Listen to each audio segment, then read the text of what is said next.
How to buy iOS AIWS token. So before we start, this is not financial advice. I'm not professional or economic expert. So before investing in any project that you find on my channel, please do your own research.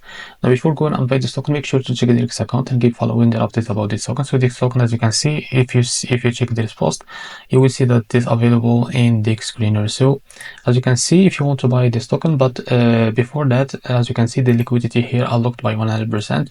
That's good. It means that your investment in the safe place. Now to be able to buy this token, copy the token address from here, and remember this token is under this Solana network. Now open your Phantom wallet because it's the best wallet to buy this kind of token that came under the Solana network. Now after that, what you need to do, just click on swap, and here make sure you have enough Solana on your wallet. Click here and paste the token address as you can see. So this is our token. Click on it.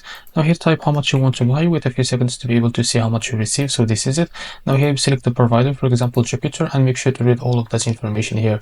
After that, click on swap, and you will be redirected to Jupiter provider page to be able to buy this token. If you face after that any issue, just go back to this page and switch the slip hash from here or custom it, and after that you will be able to buy this token without any issue. So this is how to buy iOS the AIWS token. If you found this very helpful, please like and subscribe. See you in the next video.